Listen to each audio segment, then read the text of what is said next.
It is good. Happy Tuesday. It is Tuesday, February the 25th in the year 2025, and welcome to another edition of Tuesdays with Tom.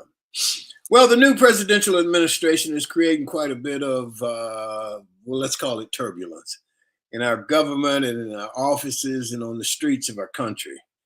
Turbulence, when you're flying through turbulence, it gets your attention, right? It's like it's bumpy and it's somewhat scary, and you just want it to be over. You hope that within time, a few seconds, a couple of minutes, time will bring about a change and the weather will smooth things out again. Right now, there's turbulence surrounding DEI, military spending, layoffs, rehiring, and military leadership.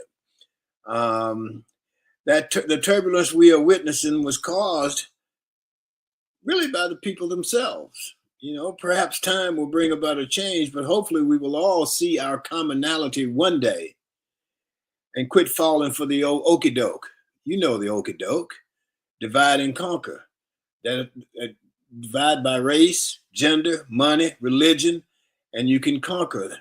Politicians continually get those messages out, and people continually fall for them. Turbulence will be rough for the next 4 years, but this is what the people voted for. They thought they were voting against what people call liberalism, not realizing that they had been tricked again.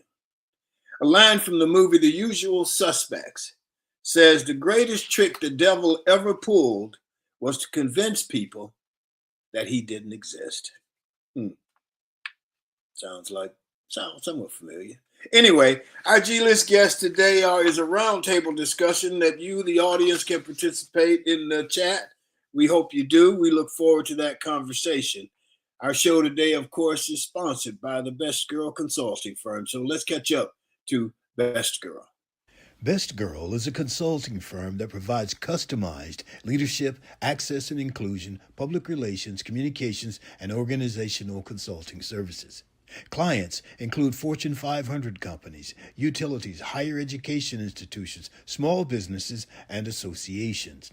Best Girl's team of consultants, led by Joyce Gilly-Gossam, Emily Hedrick, and Sean Jones, partners with business and education clients to promote organizational effectiveness, communication, motivation, and leadership, with always an impact on the bottom line.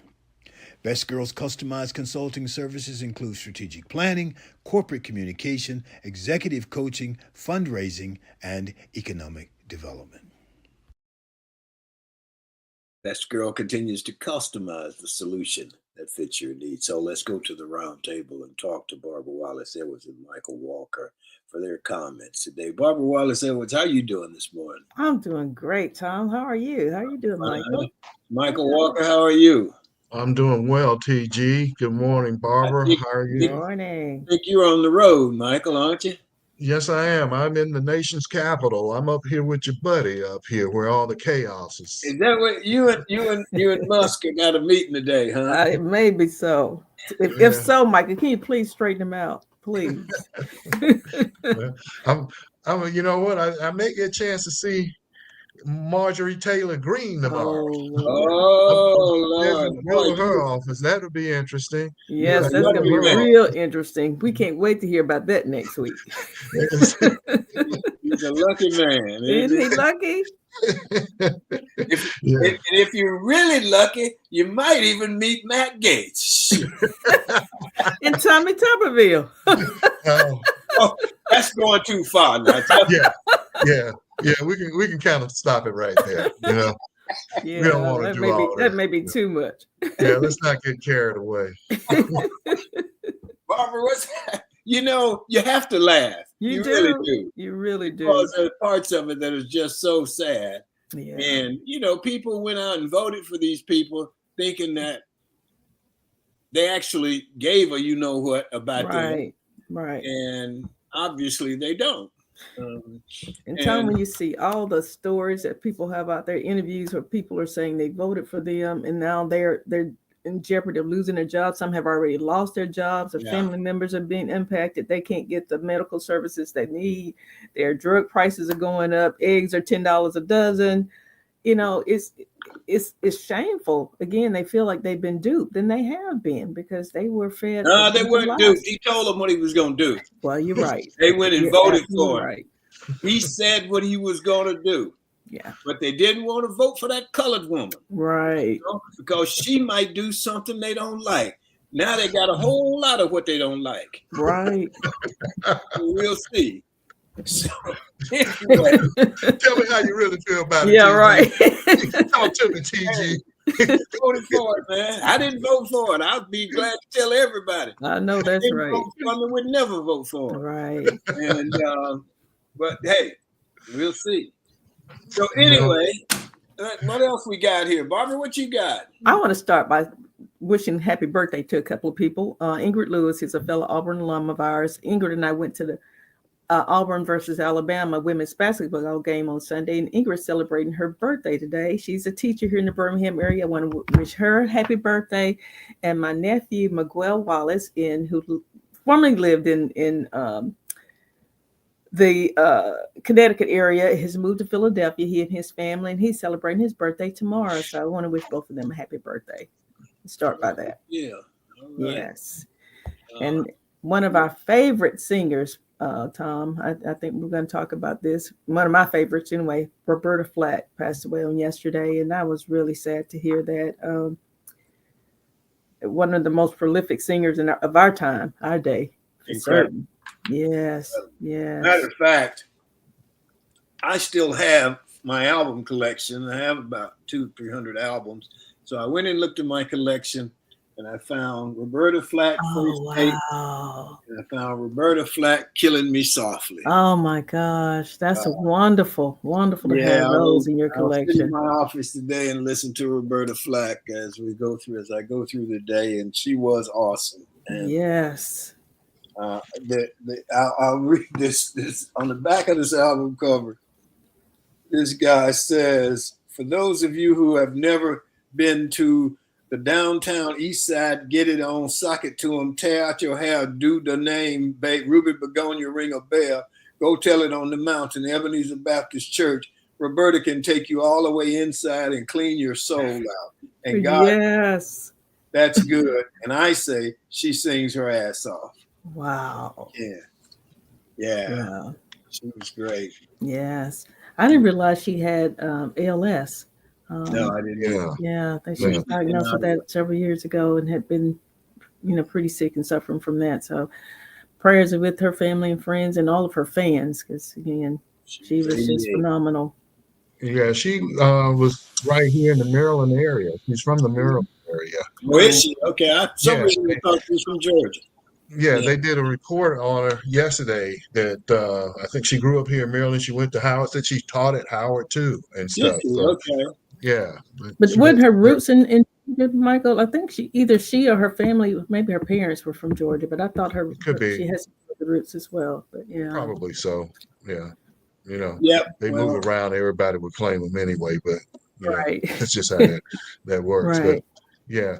And then she had a certain distinct style her singing and stuff. You always knew what you were going to get, but it was going to be something different. In other words, if that makes sense, you were going to get the style that you normally get, but it'd be a little bit different and stuff, with that smooth, easy listening music.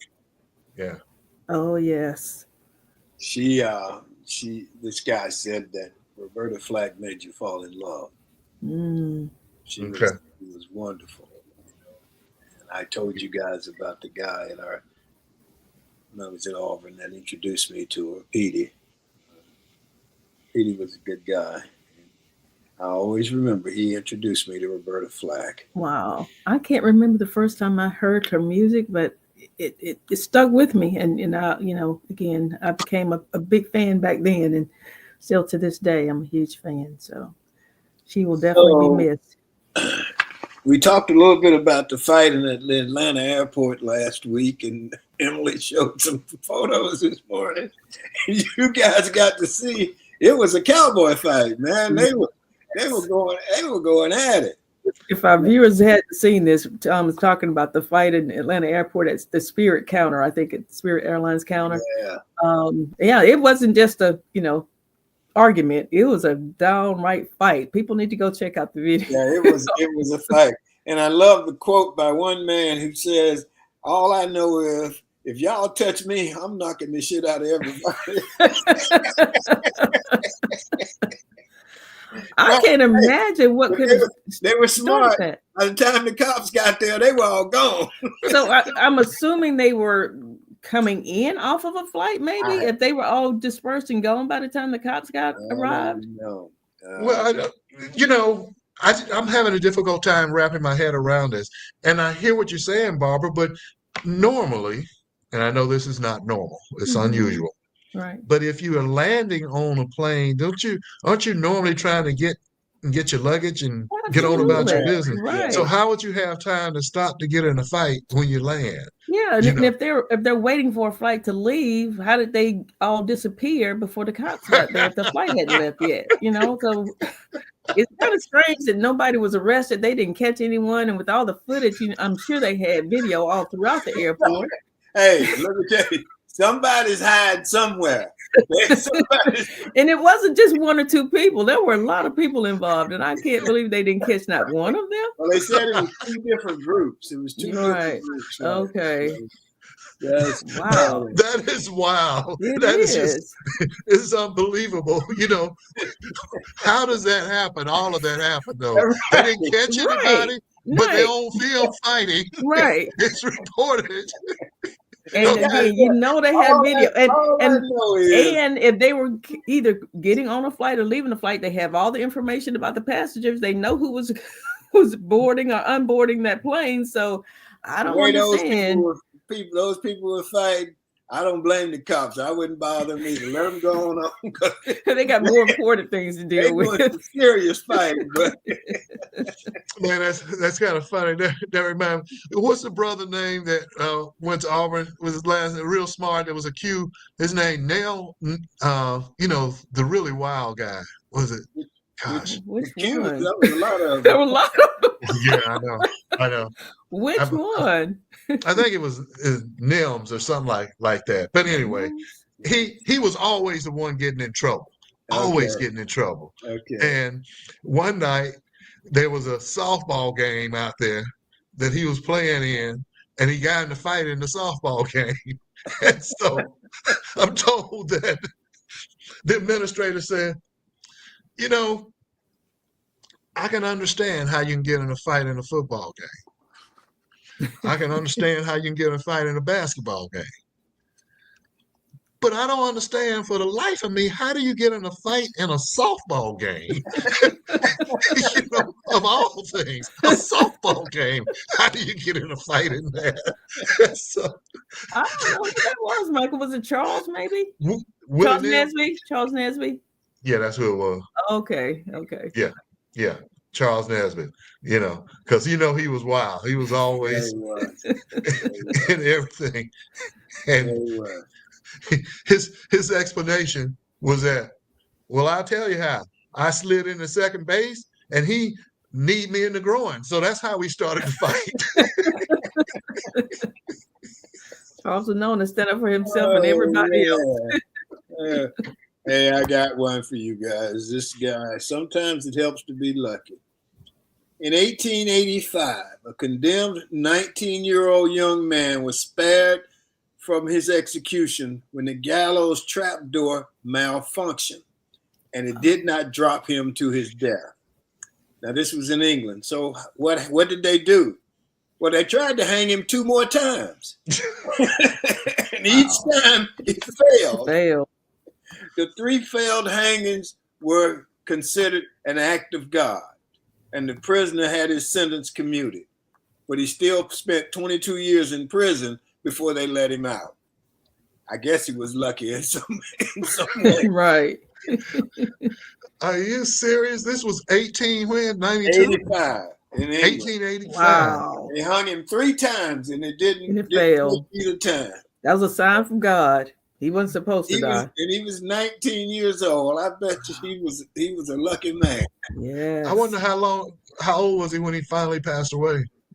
Well, he spent 22 more years in prison, so he probably looked like he would have been in his 40s or so. Yeah, before he got out. I imagine that scared some years off his life. I'm sure. They hang you three times. And it didn't work. And you realize you're still alive. Oh, man. Yeah, that's a tough one right there, man. It Each time you come in and you're going down that walk, you walk into that final place. I didn't think about that. I wonder if they went through the whole ceremony the whole time, or if they just put him back up there and rehung it. Yeah, three times in a row, and it still failed. That's interesting, Tom. We don't know how that happened. I was thinking they would probably take it back and try to correct their mistake. Correct whatever happened. You're right. You would think. Right. I agree. Yeah. You would think. Yeah. And well, he got at least he got out of prison. And he was still a relatively young man. So what is that? Right. He was in his mid-40s. Right. Yeah. So I guess the moral of the story was maybe he truly was not guilty. Not guilty. Or maybe it truly was an act of God. Who knows? Mm-hmm. You know? That's true. Man. That is true. Well, let's talk about this. This is kind of interesting, and you kind of alluded to this, Tom, people that elected the current president and what have you. Regardless of where you fall down on whether you voted for him or you didn't, he's the president. But did anybody elect Elon Musk? I didn't know he was on the ballot. He wasn't. His name. He wasn't. And you gonna bring Elon Musk in and give him access to all of this critical, highly sensitive data. Mm-hmm. You basically have given him keys to the kingdom. This one person. Right. A man from South Africa. Yeah. And his young cronies that he brought in with him to work with him. None of these people have security clearances. They just have access to all kinds of information. Yes. And some that have questionable paths as to why you would put them in these positions. Mm-hmm. And you listen at this administration talk about DEI, and they're going to get rid of DEI. They're going to go on merit. Well, he gets rid of this 4-star general, CQ. Mr. Brown. Remember. Yeah, CQ Brown. Right. Who's highly decorated, very successful. So you get rid of him and you bring in a 3-star. 3-star generals usually do not become chair, joint chiefs instead. Never has it happened before, I don't think, Michael. So, not usually, never. Okay. I was giving the benefit of the doubt. Right. So you tell me that that's merit? Well, the merit thing has always just been for us. Mm-hmm. That wasn't for everybody. Right. Because we know everybody wasn't chosen on merit. Right. But when you came along, and Barbara came along, and I came along, it wasn't just merit, it was a very high standard that you had to meet. Absolutely. And he can get away with that because there are people, unfortunately, in our country who like to be duped. Mm-hmm. Tell me a lie and I'll go with it because I'd rather not hear the truth. Right. And and while we're talking about Elon, that email that he sent out to all the federal employees over the weekend, asking them to write 5 things that they accomplished last week, and if they didn't do it by Monday, that's high school, isn't it? Or even that's elementary school. Elementary school. If they didn't do it by Monday, then they considered that their resignation and they would lose their jobs. And I'm thinking, where do they do that type of thing? That is the most insane. I kind of agree with the man in the Atlanta fight who says, all I know is if y'all touch me, I'm knocking out of everybody. Right. Yeah, it's just sad. You wonder where it's going because the man wants to be a dictator. Ain't no doubt about that. Right. And well, the thing about it, they're not even trying to act like they are trying to do the right thing. Right. You think about how that was constructed. Write down 5 things you did at work last week. That's subjective as hell. Absolutely. First of all, the people that is going to receive this and look at it, how do they know what the hell they're talking about? Exactly. They won't have a clue. And how do you review all of that from, all these employees within a time in a timely manner? And decipher what's critical and not critical. Right. Because they have been making mistakes by terminating critical people and then having to go back and try and find and pull them back in. Yeah. And if you go back to, say, your job when you were at Bell South and you were in sales, you may go out that week and make some calls on some people and have a really good week, a great week. But you may not have sold anything. Exactly. Put everything in place to move forward. Right. So like you say, they don't know what success is or not. They don't. Right. They don't. Exactly. But they don't look at what you say, what you send them, and then decide, well, that's not good enough. That's not good enough. You're terminated anyway. It's like an exercise in futility when you think about it. And it's almost like it's psychological. I don't want to say warfare. It is. It's psychological warfare, Michael. I don't want to really say that, but it is dealing with the psychotic nature of having your job on the line when you've tried to be a dedicated employee, and things that were already in motion. Like, that's the other thing about this process. You can't get any more of a guarantee than when Congress have appropriated funds for a particular project. Right. It's been voted on it. It's law. Those funds are appropriated. So now he's going to come in here now and say, okay, I'm getting rid of all of that. So they're not appropriated. Yeah. And by the way, now we're going to terminate you people also. Well, because we're going to cut down government. I don't know if you guys know, but I know a couple of people who got terminated. Wow. Young people. Been to college, have done all the things they were asked to do in America. Successful, bought them a house, so on and so forth, and now they don't have a job. Right. I don't know anyone firsthand, Tom, but that's got to be devastating. And it's not even we'll give you 30 days notice, or we'll give you 2-week notice. It's like you're gone. So. Yeah, my heart goes out to those individuals because that's tough. And you're not going to go out tomorrow and find another job, that's comparable to what you had. You may be able to find a job, but it's certainly 9 times out of 10 it's not going to be comparable to what you had before. Yeah, you always lose in that situation. You lose a couple steps back in a situation like that. Well, think about this though. This is interesting, and we can talk about it a little bit more, but Target, they're getting some unintended consequences as a result of them pulling away and withdrawing from DEI now. And, they're feeling it. And what's interesting is now they're being sued by their stockholders saying, you failed to make us aware of the consequences and the risk of withdrawing and not supporting DEI. So we're suing you now because you caused our stock to plummet. Rightly so.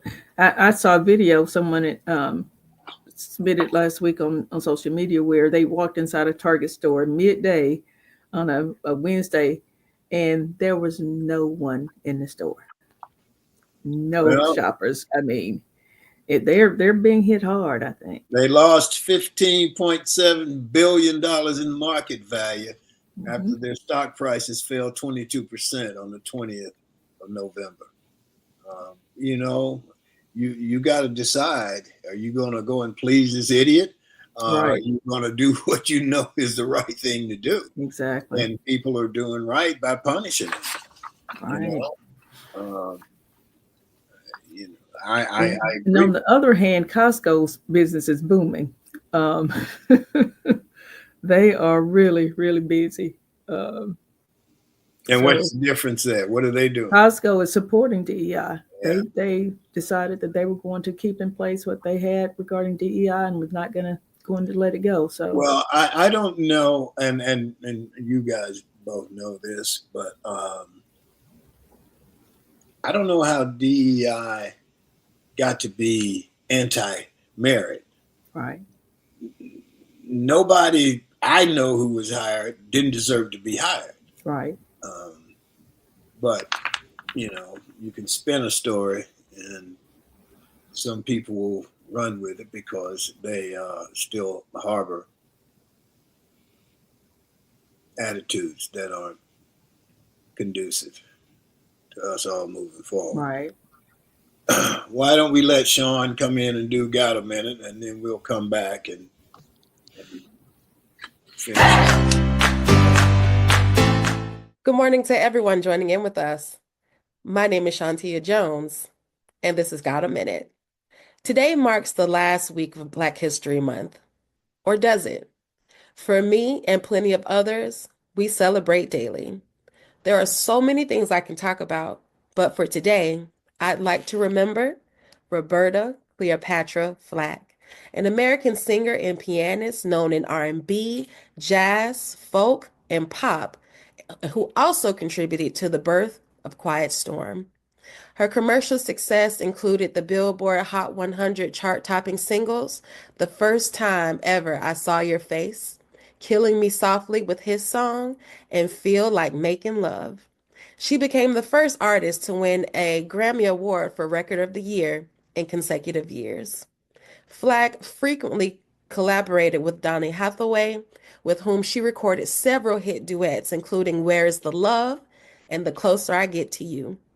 As one of the defining voices of 1970s popular music, she remained active in the industry, later finding success in duets such as Tonight I Celebrate My Love with Peabo Bryson.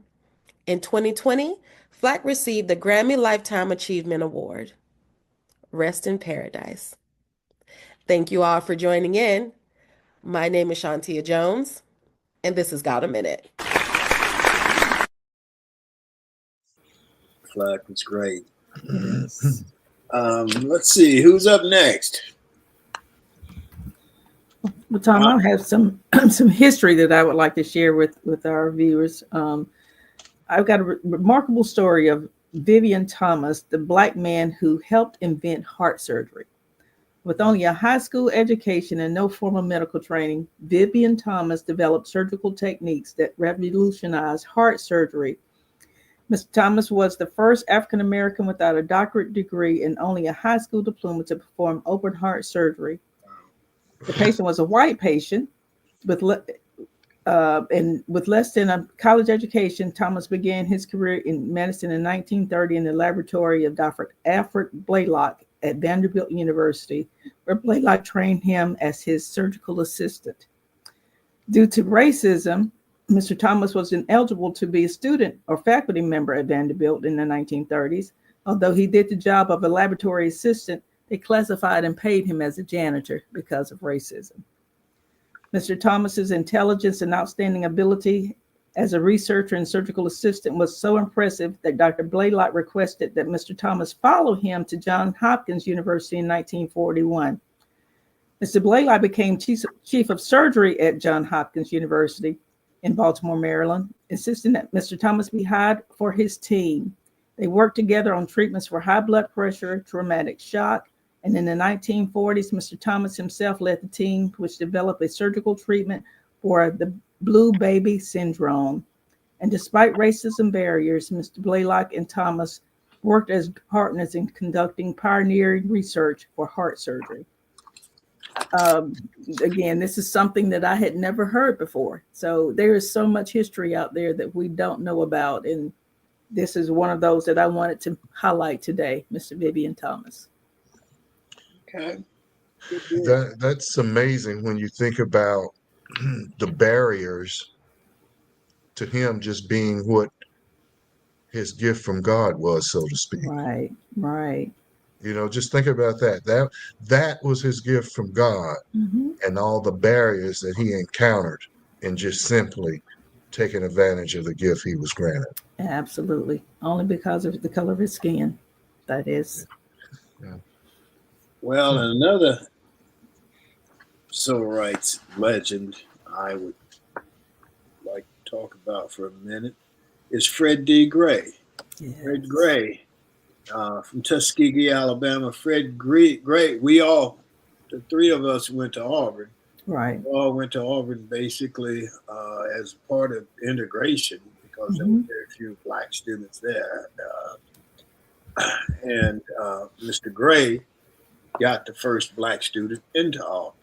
Also represented Rosa Parks and the Montgomery bus boycott, represented Martin Luther King, and has been given in 2022 was awarded the Presidential Medal of Freedom from President Joe Biden during that time. If you're familiar with Mr. Gray, and I know that there's a permanent mark on Auburn's campus for Mr. Gray, he's a man that he's 94 years old. Wow. And he still goes to work every day, and he still does what he does for education. Amazing. Most of the education in Alabama was integrated under Mr. Gray's legal work. He's an incredible man. Yes. We all owe him a lot. We give reverence to Dr. Harold Franklin, who was the first black student at Auburn University, but had Attorney Gray not pushed for that, I'm not sure Dr. Franklin would have ever enrolled in Auburn. So probably not. He said it. He pretty much said that. Right. Yeah. Yes. Right. He did that. He did that. You know, in addition, Fred Gray was instrumental in defending and representing the Tuskegee syphilis experiment, where they infected citizens from Tuskegee with syphilis and let them go untreated to see what results they would have on them. And he took that case against the U.S. government and won. Can you imagine that? Well, we'll let them die, and then we'll research them and see how it affected them, and so on and so forth. Amazing. Yeah. And they tricked them into this. Yes, they did. Having them believe it was something else. I was fortunate enough to be in the movie Miss Evers' Boys, which was about the Tuskegee syphilis study and how they duped those men, and it was Fishburne, and Guy Oba, it was a bunch of Ossie Davis was in, there was a bunch of people in there, named folks, and it was special. We had to. It wasn't like just doing a regular acting gig. We were honoring some people who deserved to be honored. Yes. And you don't ever see that. I always wonder why they don't play, but HBO did it, and they've always held it as something kind of sacred. It was special for me. It was real. I was in school. I think it was 1972 when the study was announced, when they discovered that this was going on in Tuskegee, and we're 20 miles away from that, right? And spent a lot of time in Tuskegee simply for social, because there wasn't much to do socially where we were. So I've always treated it as something special, and treated Mr. Gray as something special. And there's a sentence here that says, "A few possess the humility, the tenacity, and the gracefulness of Fred Gray." I agree with that. Yes. And they have in the Fred Gray Institute on Tuskegee's campus, they are having a big dinner there on the in March. Yeah, I heard they're having something in March to celebrate him, honor him. I think it's in Montgomery, or maybe it is in Tuskegee, but and I think it's maybe March 14th, but it's not publicly acknowledged. I haven't seen anything in writing. I just happened to receive a call from a friend who said she was trying to find a hotel room in Montgomery that Friday night to attend something to honor Fred Gray, and she hadn't been able to find a hotel room, and I was able to help her out. But I mean, I haven't read anything about it, so I wish there was more publicity about that particular event. Mm-hmm. Well, I imagine, and they sent me. I sent them some money a while back, so they send me stuff.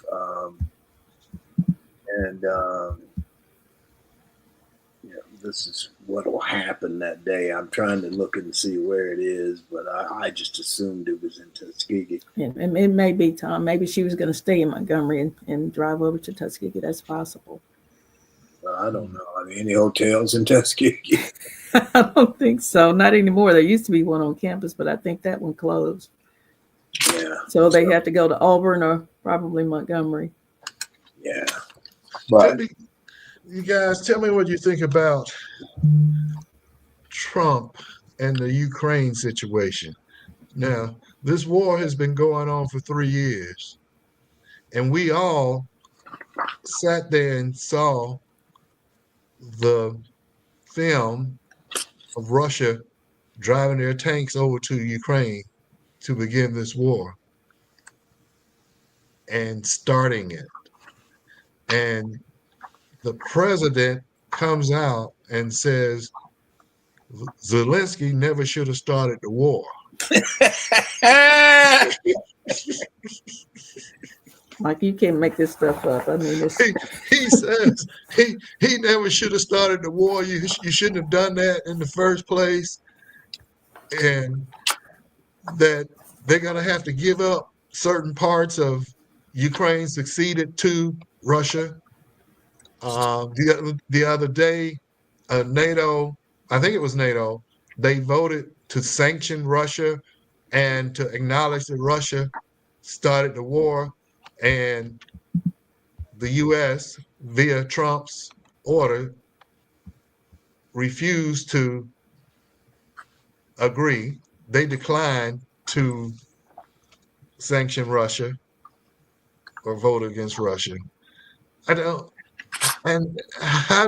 I saw one picture where Trump and Zelensky was in a meeting and Trump started off one of his tangents, and the look on Zelensky's face as he's looking at Trump, and his eyes are like bulging, like, I can't believe you saying this. I'm sure. and what have you. But I mean, just think about this now. We all saw this, and now Trump is saying that Zelensky shouldn't have started the war. And there are people that are trying to defend this. Because they probably, some of them believe it. You know, these people can just say something and other people just run with it. It doesn't matter what the truth is. And, you know, think about it, man. Think about it as you go through you're in business, Michael. And think about it as you go through your business day and you're talking to your customers and your clients and your friends, and you don't ever have to tell the truth. Yeah. You'd be much richer than you are now. Right, that's true. You know, you don't have to. Well, you know, he started it. They started it over there. You know, and when you know that's not the truth, you already know that's not the truth, and you just say it anyway. I mean, Tom, but Barbara, maybe they don't know because they don't read. Well, that's true. Read. That is so true. You don't ever know. You know. Yeah, but I mean, the national media, international media, film Russia going to Ukraine, driving those slow ass tanks to Ukraine. Right. But Fox didn't. Fox didn't show them. That's CNN, and that's fake news. Right. Fox showed the people attacking Russia. Showed whatever his name, Putin, lying on top of Trump's lies, and they believed him. You know, I don't know. It's kind of sad that we have to go through this, but it is sad. It's like the guy, you know, at the end of that movie, when I saw the end of that movie the other day, The Usual Suspects, and the line at the end says, "The greatest trick the devil ever played was to convince people that he didn't exist." And that's kind of where we are, in my opinion. You know, and one thing I'm glad about, at least we still get to express our opinion. Right. Today. Yes. Yeah. Hey, Tom, what was the guy named that Samuel that has the handlebar mustache, and what he said about the bad thing about people that voted for Trump? You remember? You saying he said the bad thing about people that voted for Trump, they know that they voted for somebody that is not as smart as they are, but they're being outsmarted by. Yeah. Sam Elliott. Oh, Sam Elliott. Yeah. Yes. Talking to the deep voice. Yes. It's exhausting some days just to hear it all. I can't watch it on TV. I mean, I get clips on. I don't watch it. I try. Video pop up on my news feed, but I can't watch the news. And not just him. I even fought the other side because all they do is come on there and just talk. Right. Talk. Do something. You had a chance to do something and you didn't do it. Right. You know? So yeah, I ain't got it. How about something on a little lighter note? Yes. The Green Bay Packers have submitted a proposal to ban the tush push from the NFL. Your thoughts on that, Michael? Really? Why? Yeah. Because they got beaten in a couple of games. I mean, that's crazy. They say it is not fair and that you're not supposed to have. It's illegal. If a quarterback sneaks on his own, that's fine. But if somebody's pushing him, that's not legal. And so Green Bay wants to get it outlawed. So we'll see how that I guess the Eagles. I hope not. I mean, that is ridiculous. I mean, it's a game. I mean, it's a playing a game. Well, yeah, I mean, the coach is smart enough to come up with that. Let's use it. Why not?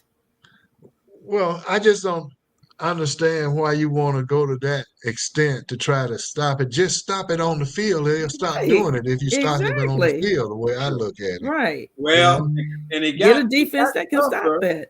It got tougher as they went because there were a couple of times, like Buffalo stopped it pretty much. Right. You know? Right. You can stop it if you got to get enough defense. You can stop that. Yeah.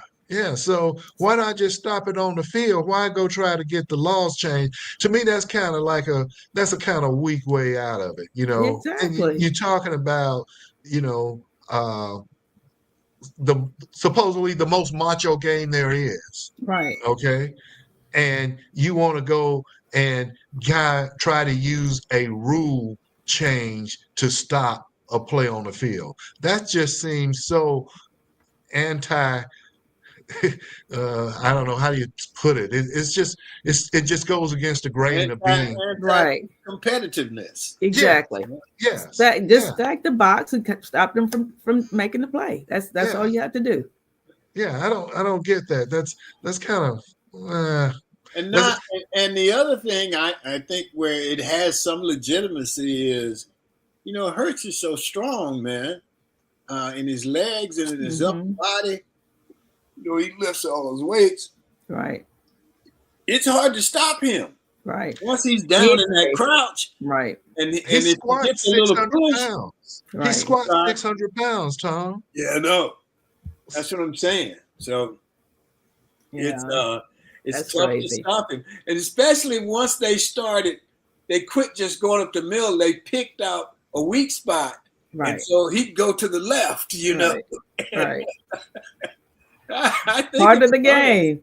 And part of the game. Green Bay was always the macho team. They were always, we'll whoop your behind. Mm-hmm. And now they crying. They getting soft on us, Tom. Tom's a poet and didn't know it. No, I did. Tom said they whoop your behind. Now they always crying. Go ahead, Tom.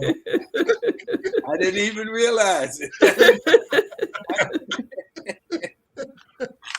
Oh man. But speaking of crazy though, guys, help me with this. This Alabama Police Department has been shut down because they were running it as a criminal enterprise. And they should have been shut down. I saw that. Yeah, Huntsville, Alabama, Coleman County. Where is that? That's Coleman, isn't that? Is it Coleman? Yes, it's near Coleman. Coleman always had a reputation. Yeah. What's up with that, Barbara? I don't know, Michael. I understand that the entire police force was placed on leave after the officers, including the police chiefs and one of their spouses, were indicted by a grand jury and arrested on multiple charges. So, the mayor has come out and said that all the employees of the city police department have been placed on administrative leave, and the Coleman County Sheriff's Department is going to take over policing the city of Huntsville for now. So all kinds of, they were drugs that they were getting from criminals, they were reselling and distributing among themselves. You don't need this. You don't need this. Boy, you don't need this, right? Let us have it. Let us take it. I'm gonna turn it in at the station. Don't worry about it. Yeah, you can get it when you get out. They were bribing people. You do this for us. We want to arrest you, and or going after people that they just didn't like, or people that were, not friends of their friends, and all kinds of crazy things. It's unbelievable, and they've been getting away with this for years. So it's time it was stopped. That's hilarious. And that wasn't it. And the other story that came out a little while back, I think it was in Alabama as well, where the y'all go ahead, because I'm gonna have to think of this. Right. Go ahead. Well, I'm just saying that is just so crazy that who would sit down and think of that and say, this is going to be a good idea right here. Let me tell y'all what we're going to do. And nepotism, they were hiring their friends, for the police department, that they weren't qualified. The whole thing was just. I know what I was going to say. That's kind of like the story of the guy who was elected mayor and they never would let him serve. Right. Yeah. Yeah, that was also in Alabama. You're right. Our poor state. Dismal. Oh my goodness. It's dismal. It's funny, but it's not funny. It's not. You have to laugh though, because it's sad. My friend, and I don't think you guys, Michael, you may have met Stefan. I don't know. Stefan is a friend of mine. He's in the movie business. Right. We've had Stefan on the show a couple of times. Yeah, it's Stefan. So whenever we were in Los Angeles, if we went anywhere, we went to a party or anything, I always told people, I'm from Alabama. Mm-hmm. And he got a kick out of that because he said, you tell everybody that, don't you? I like to see their reaction. Right. And I did. You do. You go and you say, man, I'm from Alabama. Wait for right. It always starts a conversation. Always starts a conversation. Yeah, it's interesting, Tom. When I meet people from out of town or something, they say, where are you from? Birmingham. Oh, so yeah, but where did you grow up? I grew up in Alabama. Oh, really? Yeah, people are surprised. They expect something different, though. Like what? Yeah. Like people that was on the police department in Huntsville, Alabama. Oh man, that's fun. It used to be. I can just remember this one. I bought a new Mercedes back in the 80s or whatever. I had this little white Mercedes. It was pretty. And I picked up my friend Steve, and we were riding on 8th Avenue in Birmingham. And we pulled up to the red light, and this cop pulled up next to us. And Steve said, "Oh, there's a cop. Don't look at him. Don't look at him." You know, I mean, and there was this panic in the car, you know, because we were in this new car and stuff. Right. And that's how no, he didn't bother us at all, but you had that fear all the time. Right. That somebody, you know. Could have, yeah.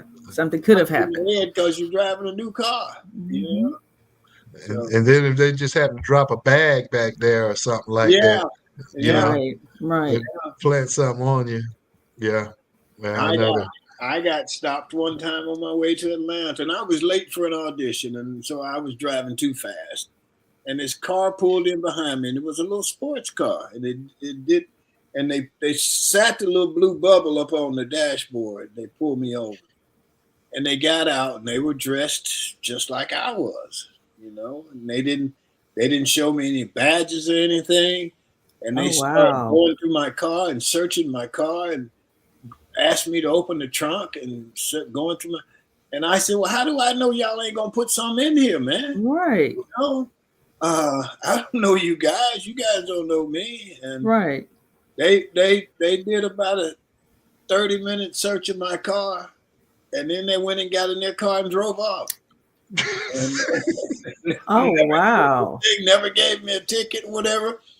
But you can imagine that set me back a little bit. I bet it did. That's scary. I don't know these guys. Right.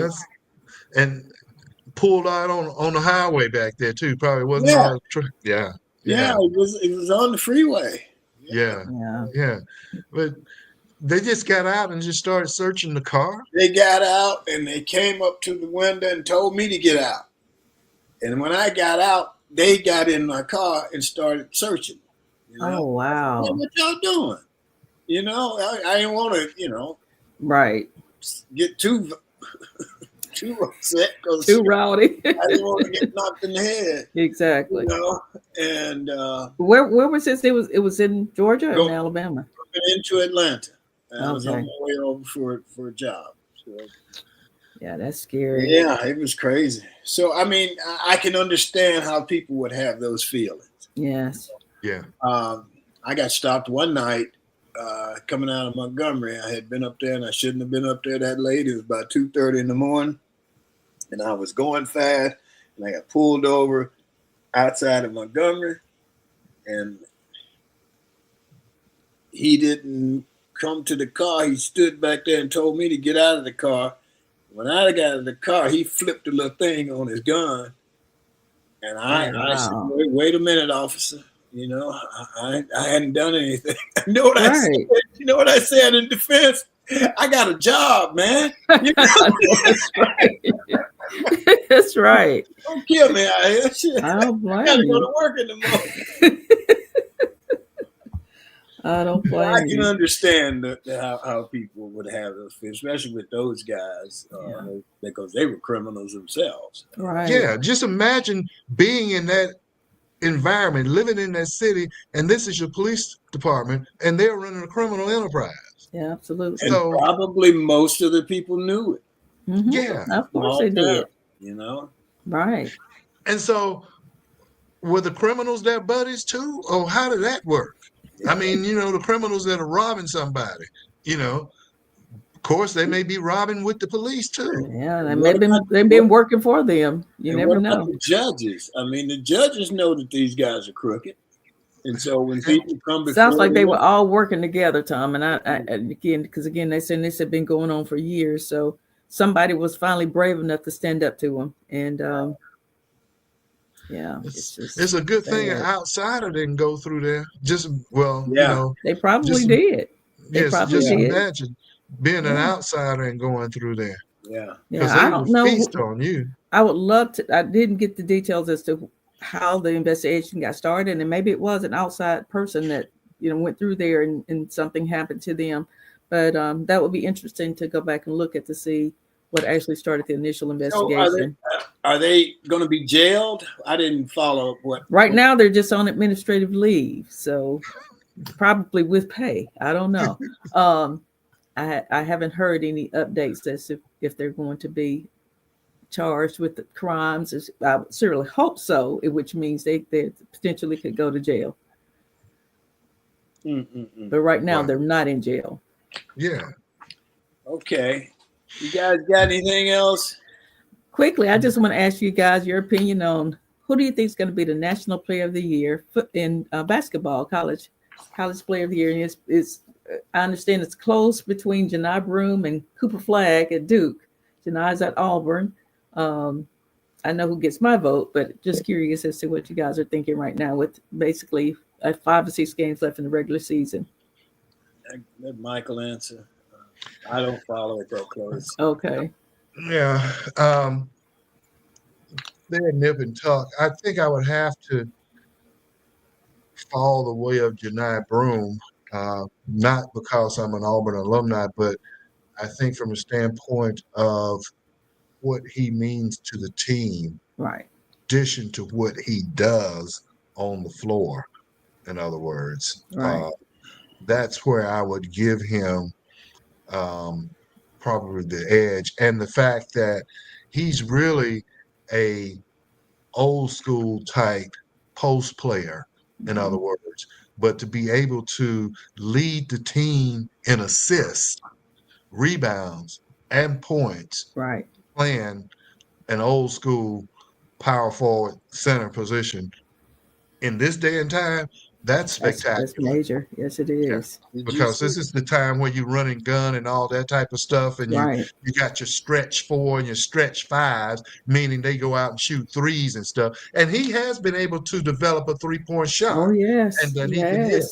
So I'd have to, with all of that, considering the type of player he is, whereas Cooper Flagg, he plays more of that, if you will, a point forward position, or that face up, or, a big guard position. Right. Even though he's 6'9", he's more with his face to the basket, where Broome is playing with his back to the basket. And that's what I'm saying when I say agree. old school. So, playing with your back to the basket, you got to depend on somebody getting you the ball. And the fact that he's so good at facilitating, Auburn starts their offense through him. That says a lot to me. Yeah, I agree. And I've never seen Cooper Flagg play, so I don't know to compare him. Yeah. So did you guys do your coaching thing this year? No, we didn't. Our schedule just wouldn't work out. So we didn't get a chance to do it, but I did get a chance to go to watch them play in Tuscaloosa on Sunday. So, yeah. All right. Anything else? No, that's it for me. Appreciate it. Well, Michael, have a good time with Marjorie Taylor Greene and Matt Gates up there, and hit Tubby for me, please. Anyway, well, let me close it out here, and we'll see you guys next week. So,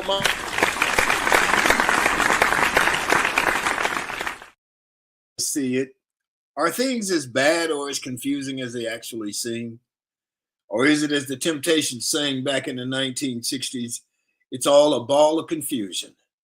A lot of what is happening under the new administration and this attack on government agencies is shocking, it's appalling, and much of it is only half true. Whether intentional or unintentional or just poorly thought out, it is causing a lot of people to lose their jobs. Some of them I'm familiar with. Some of them are related to us. When it starts to hit close to home, we all seem to pay a little closer attention.